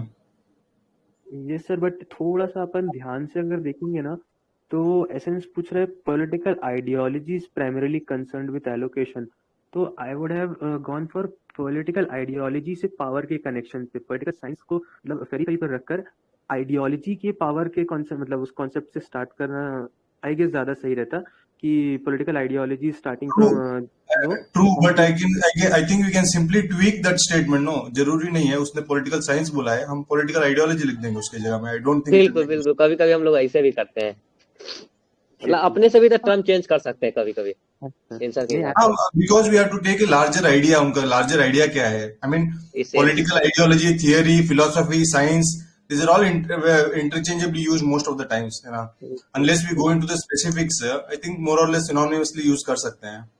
नहीं फिर ठीक है, actually I was not aware of this fact कि ऐसे क्रिएटिव इंटरप्रिटेशन ले सकते हैं। I was strictly stick to the point कि आइडियोलॉजी के कोरिलेशन से पावर का स्टार्ट करूंगा, तो नहीं ठीक है, अगर ऐसा कर सकते हैं सो फिर well and good, then we should proceed to the next part of the answer. मेरे हिसाब से भी as long as essence same है तो मतलब ठीक कर सकते हैं। बाकी आप लोग भी बोलो तो मतलब सुजैन जी, पारुल जी, ये सब once we are done with that, मतलब किसी को स्कॉलर के साथ उसके डेफिनेशन के साथ स्टार्ट कर देंगे। आई थिंक देयर आफ्टर तो डिफरेंट आइडियोलॉजीज लेनी एक तरफ, दूसरे और पावर का कंसेप्ट लेना दूसरी तरफ, और वो 1-to-1 मैपिंग करते रहे फिर। हाँ नहीं, बॉडी तो आपने जो बोला वैसा ही है क्योंकि डाइवर्स व्यूज ऑफ पावर है, 4-5 मतलब 3 तो है आई गेस, फूको, उसके बाद फिर इलाइटी, मतलब ऐसे करके उसके हर के बारे में कॉन्टेस्टेंडिंग व्यूज के बारे में लेके किया जा सकता है। उसमें भी आई गेस इसमें मटेरियल काफी है मैम के नोट से ही, तो उसमें मटेरियल के लिए शॉर्ट नहीं पड़ेंगे ज्यादा उतना। तो स्टीवन लुक्स का भी डाल सकते हैं, मतलब 3 डायमेंशनल व्यू ऑफ पावर दिए थे, एक डिसीजन मेकिंग, एजेंडा सेटिंग और थॉट कंट्रोल प्रोसेस। स्ट्रक्चर को लेके मेरे मन में एक डाउट था कि rather than confining this answer to मतलब स्कॉलर आइडियोलॉजी सेंट्रिक बना सकते हैं ना कि लिबरल आइडियोलॉजी के पावर और सोशल आइडियोलॉजी सोशलिज्म के लिए पावर कैसे वो करते हैं फिर। हाँ वही रहेगा ना, बॉडी तो वही रहेगा अल्टीमेटली। ठीक है, 3 तो है, मतलब लिबरल थ्योरी है, एक मार्क्सिस्ट थ्योरी है, एक इलाइटिस्ट थ्योरी है ना। पॉलिटिकल आइडियोलॉजी में लिबरल थ्योरी बोलता है डेलीगेटेड पावर्स के बारे में, मार्क्सिस्ट तो बोलेगा कि डोमिनेंट क्लास ही है, इलाइटिस्ट तो बोलेगा कि कुछ भी हो जाए इलाइट के पास ही पावर रहेगा, वही पराटो उराटो वाला चैमोज का। उनका कॉन्सेप्ट डाल सकते हैं क्योंकि वो पावर को एज अ पॉजिटिव में डिफाइन करती हैं। ऐसा किनका? इनका है ना, पावर को as a like positive concept. In criticism ना, मतलब लास्ट के पैराज में हना आरेंट के view of power phenomenology view है उनका, हना आर्डेंट का जो व्यू ऑफ पावर है ना उसको भी ऐड कर सकते हैं। She equates power to totalitarianism, और उनका कॉन्सेप्ट ये है कि सिर्फ और सिर्फ जब लोग एक साथ कंसेंट करके कोई एक्शन लेते हैं तो वो सिर्फ और सिर्फ लेजिटिमेट पावर है कि ऐसा, मतलब हना आर्डेंट का भी एक व्यू डाल दिया जा सकता है कि अगर नेगेटिव कैनोटेशन ऑफ पावर लेना है तो कि पॉलिटिकल आइडियोलॉजी में पावर का यूज सिर्फ और सिर्फ कोअर्सिव मेथड के लिए किया जाता है। बाकी फूको का पॉजिटिव व्यू ऑफ पावर लिया जा सकता है, ऐसे करके लिखा जा सकता है ये आंसर। अच्छा, कंक्लूजन में प्लुरलिस्ट थ्योरी ऑफ पावर डाल सकते हैं ना रॉबर्ट दहल का, ताकि मतलब मोर और लेस देखा जाए पूरा दुनिया में तो ऐसा ही है कि मतलब पोलियार्की टाइप का ही है पावर का डिस्ट्रीब्यूशन। और मतलब पूछ भी रहा है क्वेश्चन में कि एलोकेशन और यूटिलाइजेशन कैसा है पावर का, तो कहीं भी लाइट भी नहीं है और कहीं भी ऐसा भी नहीं कि सोशलिस्ट है पूरा, मतलब पावर इक्वली डिवाइड है। मे बी आप रॉबर्ट प्लूरलिस्ट करेंगे, राइट? सर, हाँ सर, रॉबर्ट डहल तो सर थ्योरी ऑफ स्टेट में प्लूरलिस्ट व्यू ऑफ वो देते हैं ना, पावर का प्लूरलिस्ट व्यू रॉबर्ट डहल का नहीं है आई गेस। वो तो प्रेशर ग्रुप्स के बारे में बता रहे थे रॉबर्ट डहल। नहीं, वो पावर का भी उसमें आ जाता है। वो दिन बाद में जो डिफॉर्म्ड वाली आ रही है उसमें भी पावर का ही एलिगेशन ऑफ पावर भी उसमें। I guess I am confuse right now, फिर हो सकता है फिर वही सही है।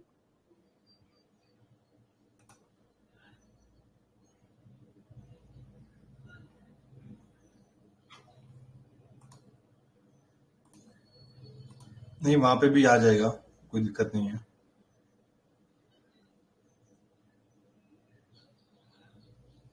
चाहे वो प्लूरलिस्ट थियरी ऑफ सॉवरेंटी हो, प्लूरलिस्ट थियरी ऑफ स्टेट हो, प्लूरलिस्ट थियरी ऑफ पावर हो, पावर भी डिस्ट्रीब्यूटेड ही है। पॉलीआर्की वो जो आता है, डिफॉर्म्ड पॉलीआर्की वगैरह। और ये अपना एक और बंदा है ना, एसोसिएशंस वाला कौन बोलता है, कोई बोलता है ना, मैकाइवर आई गेस।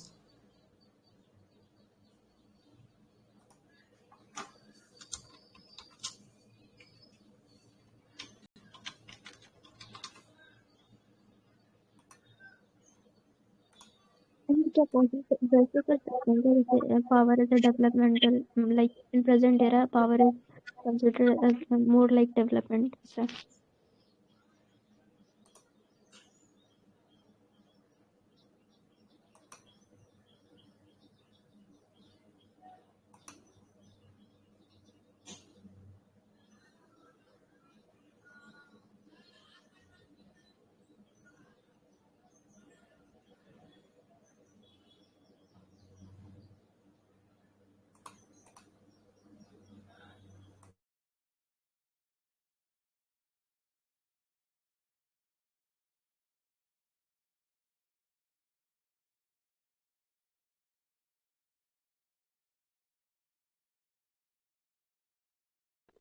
मतलब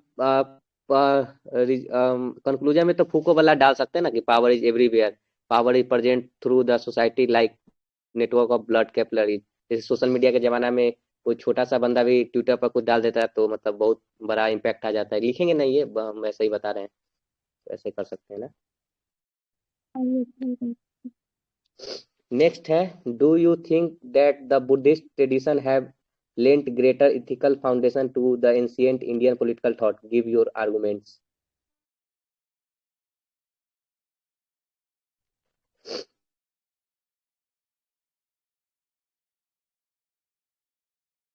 भाई आप भी बोलो कुछ, बहुत देर से शांत हो।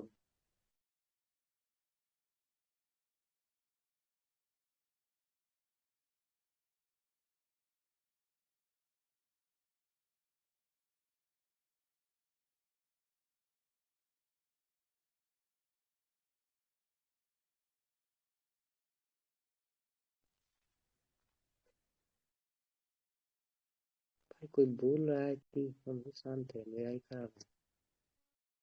M I audible? Hello, Yes, sir, you are. कोई अभी नहीं बोल रहा है क्या? नहीं, अभी तक कोई बोलो, नहीं आप ही बोला। बोलो सर। दशरथ भाई, do you think that the Buddhist tradition have lent greater ethical foundation to the ancient Indian political thought? ये हमको बिल्कुल भी याद नहीं है बुद्धिस्ट वाला, थोड़ा बहुत तो याद आ रहा है मतलब। Is it about making Indian political thought more egalitarian? क्योंकि बुद्धिज्म egalitarian था और वो ancient Indian political thought नहीं था when it comes to Manusmriti and all. हम्म। अच्छा, बुद्धिस्ट ट्रेडिशन आया क्या था? तो वो तो मतलब ब्राह्मणिज्म के खिलाफ आया था, बहुत ज्यादा कुछ Rebel child. रिचुअलिज्म वगैरह आ गया था ना। हम्म। हाँ, तो वहां से वो स्टार्ट कर हायरार्की तो सकते था हैं। वैसे मनुस्मृति में, लेकिन ये egalitarian बनाया उसको बुद्धिज्म। हाँ हाँ, बिल्कुल बिल्कुल। और उसके अलावा मतलब और क्या था इंडियन पॉलिटिकल थॉट को, क्या क्या एक तो दिया, मध्यम मार्ग दिया, मतलब ये सब बाद में डालेंगे, पहले तो उसी को हम लोग थोड़ा, क्या कि 20 मार्क्स का क्वेश्चन है जिसमें 4 पन्ना लिखना है, तो हम लोग के पास मटेरियल काफी होना चाहिए और लिंक करना होगा एंशिएंट इंडियन पॉलिटिकल थॉट से। तो मतलब उसके बाद इंडियन पॉलिटिकल थॉट में जो उपनिषद का कंसेप्ट आता है, उपनिषद का कंसेप्ट, जिसमें मतलब इसमें भी सिंपल जो रिचुअलिज्म था उसको मतलब करके और मतलब उसको साइड लाइन किया जाता है कि नहीं, अब हम लोग इनफैक्ट एक मुंडको उपनिषद है, उसमें यज्ञ की तुलना टूटी हुई नाव से की जाती है कि मतलब कर्म कांड जो मतलब उस वक्त जो क्षत्रिय वगैरह जो थे, ब्राह्मण बहुत सारा मतलब जो थे, मतलब हम ऐसे ही बता रहे हैं, पता नहीं ये सब लिखेंगे कि नहीं लिखेंगे। तो वो सब मतलब बहुत ज्यादा राजसु यज्ञ कौन कौन यज्ञ करवाते थे और बहुत ज्यादा कास्ट अति सोसाइटी में मतलब बैरियर भी आ रहा था और इकोनॉमिक्स भी कमजोर हो रहा था। तो उन्होंने मतलब कहा कि नहीं, ये बहुत ज्यादा जरूरी नहीं है यज्ञ वो करवाना, आप लोग मतलब सिंपल लाइफ और अच्छा विचार रखेंगे तो काम हो जाएगा। तो ब्राह्मणिज्म भी अपने आप को सुधारा उपनिषद के थ्रू, और उन्होंने बोला कि ठीक है, मतलब सिंपल ही लाइफ रखना चाहिए। सर हम इसमें थोड़ा ये भी ऐड कर सकते हैं, जैसे अशोका का जो धम्म पॉलिसी था वो पूरा का पूरा बुद्धिस्ट ट्रेडिशन को फॉलो कर रहा था, और पूरा तो नहीं मतलब बहुत सारे पॉइंट्स उसके थे। वो बुद्धिज्म की पॉलिसी को फॉलो करके, और वो जो पॉलिटिकल सिस्टम में वो मीन्स इनहेरिट कर रहा था, क्योंकि वो अलग अलग जगह पे वो जो स्तूपा या अपने जो इंस्क्रिप्शंस वगैरह लगा रहे थे, उससे वो मैसेज बुद्धिज्म का ही प्रोपगेट करना चाह रहा था, और वो अपने पॉलिटिकल सिस्टम में वो अपना रहा था। राइट, धम्मा, For the धर्म ही structure, धम्मा बन जाता है। for the structure can we go like this कि पहले हम shortcomings बताएं ancient Indian political thought की कि क्या problems थी जिसकी वजह से Buddhist thought आया, उसके बाद उन्होंने क्या contribution दिया। First begin with हाँ बिल्कुल, shortcomings ये मतलब सही रहेगा कि जैसे ना हम लोग तो पहले के मतलब हम प्रॉब्लम्स लोग बता स्टार्ट दें करेंगे कि तो जैसे वही क्या कास्टिज्म पोस्ट वैदिक सोसाइटी से, कि पोस्ट वैदिक सोसाइटी में मतलब क्या क्या बुराई आ गया था, यही ना, और वैदिक मनुस्मृति का भी वैदिक कुछ कुछ दे देंगे। नहीं नहीं, वैदिक वैदिक में बताएंगे। वैदिक जो सिविलाइजेशन था उसके अंदर कितनी सारी प्रॉब्लम्स आनी शुरू हो गई थी, जो अरे नहीं यार, प्री वैदिक में तो मीन्स सब कुछ ठीक हायरार्किकल ही था। बहुत वैदिक में मतलब ऋग वैदिक इरा जो था उसमें तो हम्म 4 ऑक्यूपेशन के हिसाब से था, और मतलब उतना कर्म कांड भी लेटर नहीं वैदिक था। बोलेंगे उसको। हाँ, वही लेटर वैदिक, पोस्ट वैदिक उसको इरा, लेटर उसमें वैदिक ये बोलते सब हैं। बुराई। हाँ, तो लेटर उसके वैदिक इरा, हाँ। उसके प्रोविजन को, हाँ मतलब उसके जो नेगेटिव पॉइंट्स थे उसको काउंटर करके, और वो बताएंगे बुद्धिज्म वाले जो ये एक रिलीजन जो अगर गौतम बुद्ध ने जो स्टार्ट किया था वो कैसे मीन्स उस जो ट्रेडिशंस को मतलब ब्रेक करने के लिए, सोसाइटी को अपलिफ्ट करने के लिए, और उसी को हम हमारे को पॉलिटिकल से कनेक्ट करना होगा। फिर अशोका का जो धम्म पॉलिसी वगैरह आ गया ना। अच्छा, ये जीएस टाइप का आंसर नहीं लाया थोड़ा?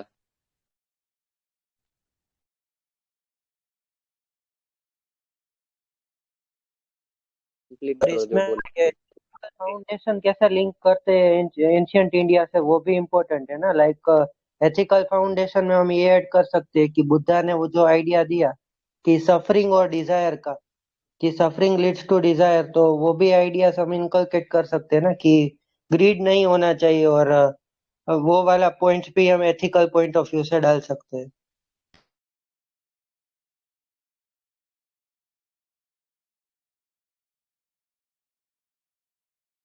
उसमें कीवर्ड जो पॉलिटिकल साइंस के हैं वो मेंशन करना बहुत ज़्यादा ज़रूरी है, क्योंकि अदरवाइज ये पूरा आंसर जीएस जैसा लगेगा। तो ज़्यादा बेटर है कि अगर थिंकर्स नहीं भी आ रहे हैं तो एटलीस्ट पॉलिटिकल साइंस के जो कोर कीवर्ड्स हैं वो मेंशन कर दें।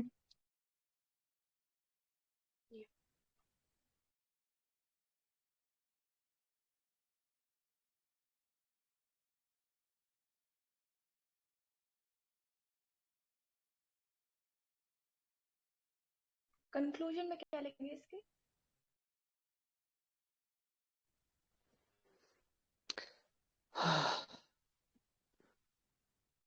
ये सब तो लिख सकते हैं ना, कंक्लूजन का पता नहीं अभी। मतलब प्रोफेसर गोपाल गुरु एक नोट्स खोले हैं तो उसमें मिला है, Gail Omvedt consider Buddha as political philosopher.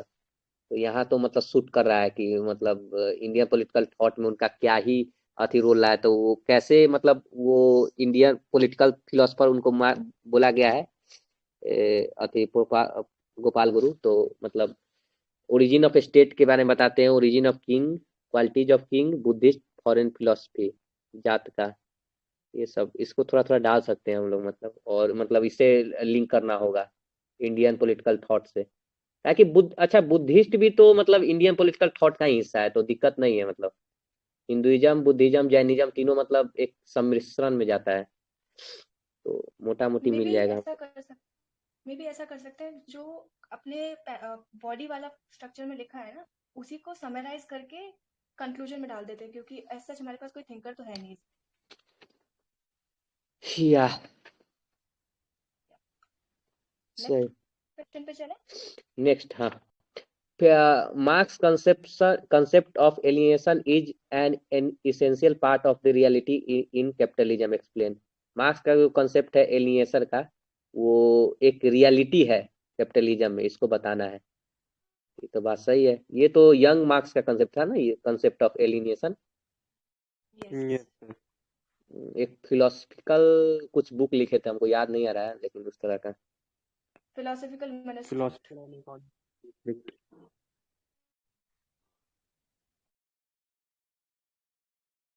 इसमें बोला है एक्सप्लेन करने, तो दोनों व्यूज देने पड़ेंगे, है ना। मतलब क्वेश्चन का कीवर्ड है marks concept of alienation is essential part of reality in capitalism. तो आई गेस इसमें कंटेंट शॉर्ट नहीं पड़ेगा, क्योंकि मैम का जो नोट्स है काफी कॉम्प्रिहेंसिव है इस टॉपिक पर, कंसेप्ट ऑफ एलियनेशन पर। तो एक अगर जेनेरिक स्टार्ट दी जाए तो फिर हम लोग नेक्स्ट में जाएंगे। हाँ, स्किप करने बोल रहे हैं ना ये क्वेश्चन आप भी? चलो बता दीजिए ना 30 सेकंड में, उसके हम लोग नेक्स्ट में चलेंगे। सही है, कॉम्प्रिहेंसिव है हम लोग के पास इसका नोट्स। हाँ वही तो, स्ट्रक्चर डिस्कस करें या फिर ऐसे स्किप करके आगे बढ़ जाए, क्योंकि अभी आधा पेपर बचा है अपना। बस स्ट्रक्चर देख लेते हैं, ब्रीफ में वो भी। ठीक है, स्ट्रक्चर देख लेते हैं। जैसे इस स्ट्रक्चर में सबसे पहले तो marks concept reality, reality in capitalism explain करने बोला है, दो व्यूज देने हैं। ठीक है, तो मार्क्सियन व्यू ऑफ थॉट से स्टार्ट किया जाए, या तो एक्सप्लॉइटेशन से स्टार्ट की जा सकती है, फिर मार्क्सियन व्यू ऑफ थॉट, फिर यंग मार्क्स के आइडियाज के बारे में बताया जाएगा, फिर वो कंसेप्ट ऑफ एलियनेशन के बारे में बताया जाएगा, जिसमें वो तीन वो थे ना कंसेप्ट, एलियनेशन सॉरी 4 थे, एलियनेशन फ्रॉम सेल्फ और ये सब बहुत सारे एलियनेशन, चारों एलियनेशन दिया जाए 2 पार्ट में खपा कर। हाँ वही 2 पेज को खपा दिया जाए उसी में, फिर जो तीसरा पेज है वो उसमें इसका काउंटर आर्ग्यूमेंट डाला है, क्योंकि वो बोला है साफ साफ एक्सप्लेन करने, तो दूसरा व्यू पॉइंट भी देना चाहिए कॉन्ट्ररी टू द व्यू।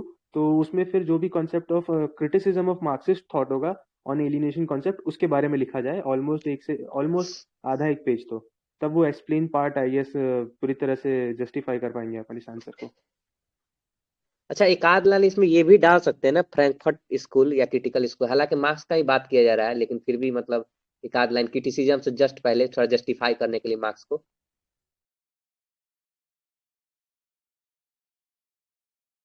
डाल तो सकते हैं, मतलब फ्रैंकफर्ट स्कूल कौन सा थॉट, आप क्या क्या एसेंस डालने की बात कर रहे हैं फ्रैंकफर्ट स्कूल का या उसका?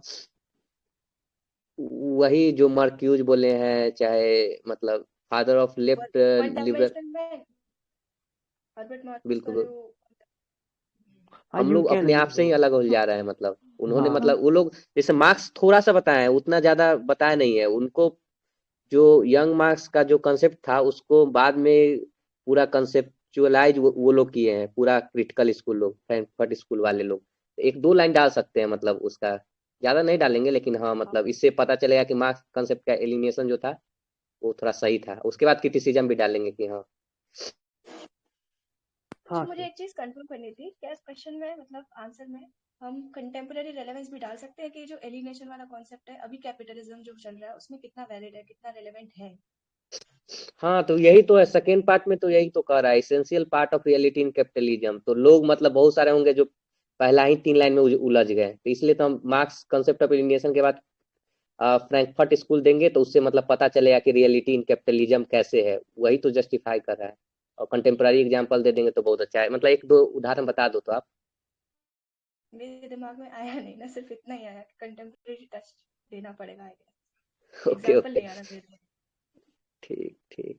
हाँ मतलब है ना, एग्जाम्पल तो मेरे पास याद है। जैसे हम लोग अब मतलब स्पोर्ट्स में भाग लेने के बजाय दिन भर टीवी देखते रहते हैं, चाहे ओटीटी देखते रहते हैं, चाहे सिंगिंग वगैरह में पार्टिसिपेट न लेके। मोर एंड तो ये तो है ना। इंडिविजुअलिस्टिक कमिटी बनती जा रही है, कम्युनिटी वाला जो एसेंस है वो खोता जा रहा है। और ये बिल्कुल जस्टिफाइड है कि ग्लोबलाइजेशन की आइडियोलॉजी भी इससे मैच करती है। बट देखा जाए तो ये कैपिटलिज्म का रियल एसेंस था, जहाँ पर इंडिविजुअलिटी को फोकस किया जाता था। और आज हो भी वैसा ही रहा है। इंडिविजुअल को ज्यादा इंडिविजुअल को ज्यादा प्रेफरेंस दिया जाता है। तो कंटेम्प्रेरी रेलेवेंस में डाल सकते हैं कि philosophy of liberalism has also that is मतलब that derives capitalism is also instilling on social factors by inhibiting community essence and revolving around the individual or individual terms or individual क्या बोलते हैं individual pleasures rather than community good। हाँ लेकिन वो भी individual pleasure मिल नहीं रहा है, सुसाइड वगैरह बढ़ रहा है, मतलब इंजॉय नहीं कर पा रहे। रियलिटी इन कैपिटलिज्म मतलब ये हमको लगता है निगेटिव कनोटेशन ही है थोड़ा थोड़ा। मार्क्स तो निगेटिव बताए थे, और वो भी डाल सकते हैं आप जो बोल रहे हैं पॉजिटिव वाला क्रिटिसिज्म में। ठीक है, हाँ हमें सुजैन आप बोलो। नहीं, she was saying something if you want to speak। ये साउथ कोरिया में शायद हाईएस्ट सुसाइड रेट था, इसलिए उसमें बोला। बिल्कुल वही। एक नेक्स्ट चल हेल्थ सर्वे आया उसमें भी के बारे बोला में। था ना, कैप्टन ने सपोर्ट किया था कि तो हाँ नेशनल उसका भी यूज किया, यूटिलाइजेशन एग्जांपल्स पूछ रहे थे ना, वो इसका यूटिलाइजेशन किया जा सकता है इस फैक्ट का। बट वो बिल्कुल नहीं होगा उतना जल्दी। की ठीक है, आवाज नेक्स्ट नहीं आई। नेशनल फैमिली हेल्थ सर्वे में सुसाइड के बारे में एक वो दिया था, मैं बोला वो डेटा पुट किया जा सकता है। क्या था उसमें, मतलब बढ़ा है क्या सुसाइड? हाँ सुसाइड रेट के बारे में कुछ था, तो उसको कहीं से मतलब ये दूर की बात है, जोड़ने ओढ़ने की बात है। नेशनल फैमिली हेल्थ सर्वे में भी सुसाइड के बारे में अरे नहीं, लेकिन प्रेशर तो है यार। सोशल मीडिया में कुछ कुछ भी कभी भी कोई खोलता है फेसबुक पे, एकदम अच्छा अच्छा चीज देखते रहता है। लोगों को लगता है कि सके दूसरा का लाइफ बहुत अच्छा है और अपना लाइफ बहुत बेकार है, पीयर प्रेशर में चला जाता है। सही में एलियनेशन तो हो ही रहा है। एस्टेंट तो ज्यादा हो रहा है। इसमें एक बुक है ना, हर्बर्ट मार्केस का एक बुक है, वन डायमेंशनल मैन, वो इसी के साथ लिंक है। बिल्कुल ठीक है, आ रहा है क्या? हाँ हाँ आ रही है आपकी आवाज, बताइए। वही वन डायमेंशनल मैन वाला कॉन्सेप्ट बता रहा था मैं, वो कोट अच्छा कर सकता था भाई एंड आप में। टेम्पू में है क्या? सॉरी, टेम्पू में है आप? मतलब लग रहा है गाड़ी बाहर हूँ मैं, बाहर हूँ, ट्रैफिक में हूँ। अच्छा वही, सही सही। ठीक है, नेक्स्ट क्वेश्चन की तरफ बढ़ते हैं। Free and fair deliberation is a key to foundation of democracy, explain. ये आ गया फ्री एंड फेयर डेलिब्रेशन। ये तो एरिस्टोटल से स्टार्ट कर सकते हैं, मतलब यहाँ भी। ये क्वेश्चन डेलिबरेटिव डेमोक्रेसी का है ना? हाँ तो सीधा सीधा आंसर है ही मैम का। हाँ, स्ट्रक्चर डिस्कस कर लीजिए एक आध मिनट। ये आंसर हमने ग्रुप में भी आंसर लिख रखा है, मतलब ऐसे रिलेटिव आंसर ये ग्रुप में भी आई गेस डिस्कस हुआ है। शायद हो तो मैं पीडीएफ भी डाल दूंगा।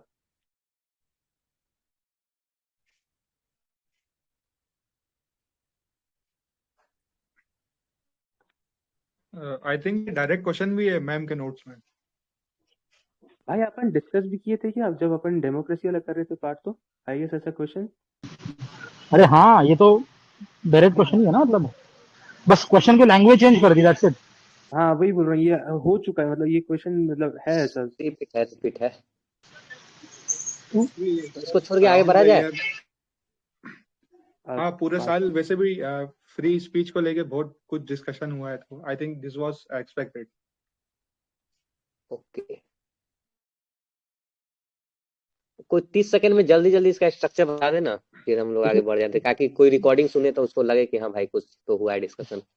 इसमें कंटेम्प्रेरी अगर एग्जांपल डालेंगे ना, जैसे देव भाई बोल रहे थे कि पिछले साल भी काफी ज्यादा वो हो रहा है, डेलिब्रेशन कम हो रहा है, स्कोप मिल रहा है कम मिल रहा है, पब्लिक स्क्रूटिनी कम हो रही है, ऐसा ऐसा डेलिब्रेशन के लिए स्कोप मतलब मीडिया को एलएच किया जा रहा है, पेगासस स्कैम। तो अगर अच्छे से एग्जाम्पल दिया जाए ना, तो एक बहुत बढ़िया आंसर बन सकता है अगर कंटेम्प्रेरी एग्जाम्पल का यूज किया जाए तो। क्योंकि बता रहा है कि on the key of foundation of democracy explain भी कीवर्ड डाला है, तो बढ़िया से अगर एग्जांपल दिया जाए कंटेम्प्रेरी टाइम का तो अच्छा आंसर बन सकता है। मतलब ये डालेंगे तो नहीं, लेकिन फार्म लॉज का मतलब एक ये भी था, मतलब क्रिटिसिज्म की डेलिब्रेशन नहीं हुआ था, इस वजह से भी रिवॉल्यूशन और शक वगैरह बहुत बढ़ गया, वापस लेना पड़ा। डालेंगे नहीं मतलब ये तो बहुत अलग हो जाएगा, तो डेलिब्रेशन बहुत जरूरी है। इसमें अरिस्टोटल का कंसेप्ट है ना, many people deliberating together can come up with good laws as compare to expert acting alone. वो स्टार्टिंग में कहीं डाल सकता है ऐसा कुछ, वही अरिस्टोटल सही में ऐड किया जा सकता है। और क्या स्ट्रक्चर में आएगा क्वेश्चन पे?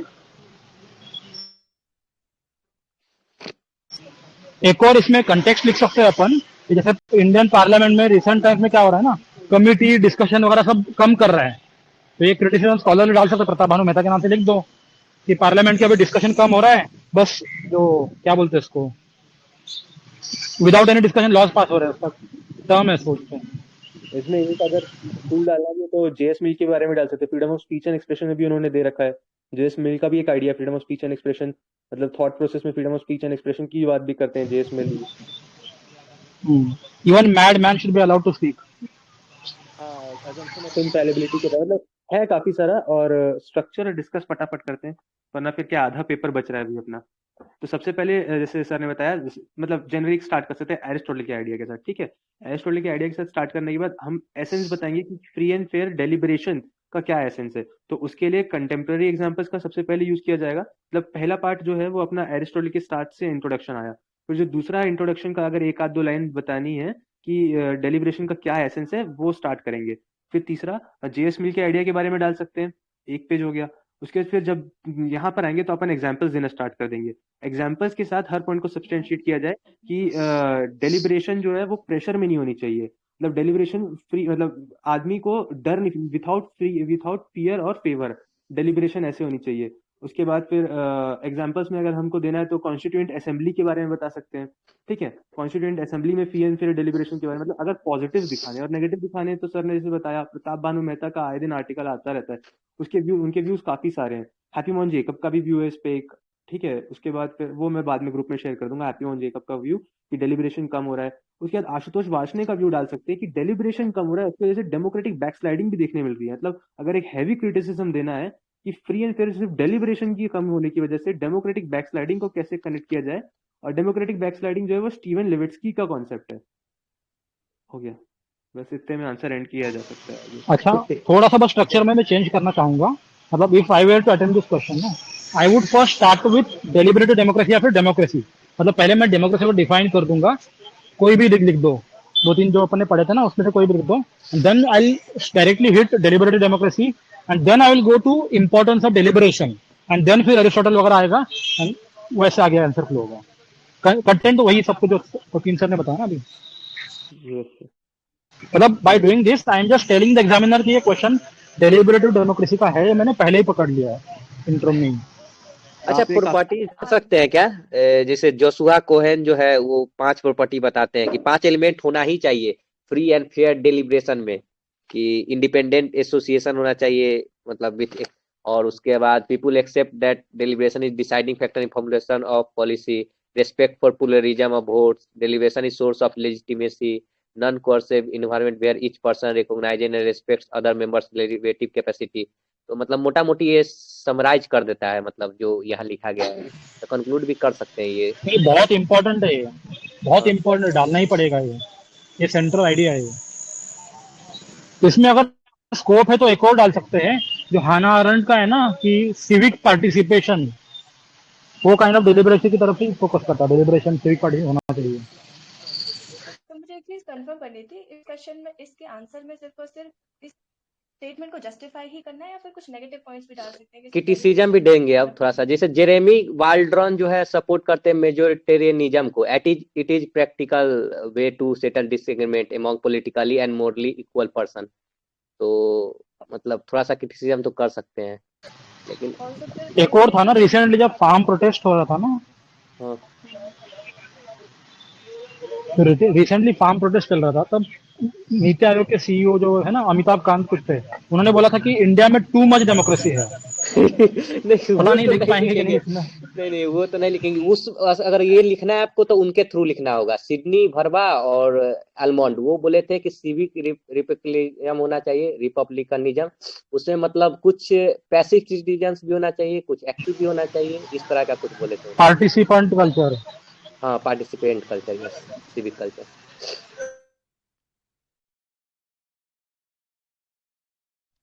Constructive deliberation and destructive deliberation करके वो कंसेप्ट डाल सकते हैं बेसिकली कि हेल्दी डेलिब्रेशन इम्पोर्टेंट है, बट एक्सेस हो जाएगा तो वो security of the state and इन सबको हैम्पर कर सकता है।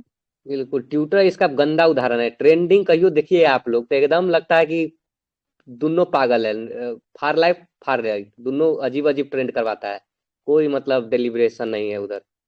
तो ये है उसमें भी गेटोइजेशन हो रहा है कि आदमी मतलब व्यूज जो है ना वो सुन कम रहा है और बोल ज्यादा रहा है, और सिर्फ अपने को पसंद आने वाले व्यूज ही सुन रहा है। अरे बात की बात है, खिचड़ी पकाने। चलिए दूसरे सेक्शन में चलते हैं। खैर आगे नेक्स्ट चलते हैं सेक्शन बी की नहीं तरफ। नहीं, एक सेकंड मतलब before moving to next section, second section का अपन रिकॉर्डिंग अलग करते हैं। अभी बिल्कुल सेक्शन 1 के बारे में क्या थॉट्स है ओवरऑल? ओवरऑल क्या लग रहा है कि कैसा पेपर था?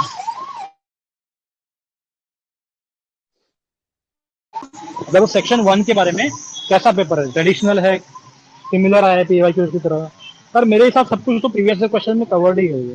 हाँ, एक दो को छोड़ दिया जाए तो लगभग मतलब सेम ही है। मतलब सर सैयद अहमद खान वाले को और एक दो और को छोड़ दे तो मतलब लगभग PYQ ही है। हाँ, मतलब जैसे बुद्धिस्ट वाला था ना, उसमें इथिकल पर्सपेक्टिव पूछा है कि इथिकल पर्सपेक्टिव क्या है बुद्धिज्म थॉट से। थोड़ा सा वो मिक्सचर है GS1 political science and Indian political thought वगैरह, मतलब ऐसे हाँ, इथिक्स का मिला के। इस बार इंडियन पॉलिटिकल थॉट से 35 मार्क्स का क्वेश्चन आया है, और मैं थोड़ा सा हैरान हूँ कि मोस्ट ऑफ द क्वेश्चन ना मतलब मैम के टेस्ट सीरीज से काफी ज्यादा रिलेटिंग है। अब हो सकता है मैं पहली बार ऐसा देख रहा हूँ तो समझ में आ रहा है, हर साल होता है, हर साल होता है। हर साल ऐसा होता है। क्वेश्चन आएगा कहाँ से? मैम सब क्वेश्चन दे ही देती है। मैं भी सोच रहा हूँ कि बहुत अच्छा है ये तो। अरे टेस्ट सीरीज की बात नहीं है, बात है कि प्रीवियस ईयर क्वेश्चन की। सब तो वही पूछेंगे, बस वो बार बार घुमा के। ठीक है यार, आई थिंक जो लोग प्रीवियस ईयर क्वेश्चन के सेशन अटेंड करते हैं उनको तो सब कुछ दिख ही रहा होगा।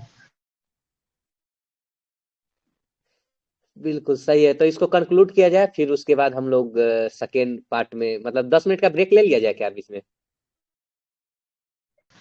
5 मिनट का ब्रेक बहुत। हाँ हाँ, 5 मिनट वही ठीक है। अरे जो लोग सही बोल है। रहे हैं थोड़ा चुप हो जाओ, ब्रेक हो ही जाएगा।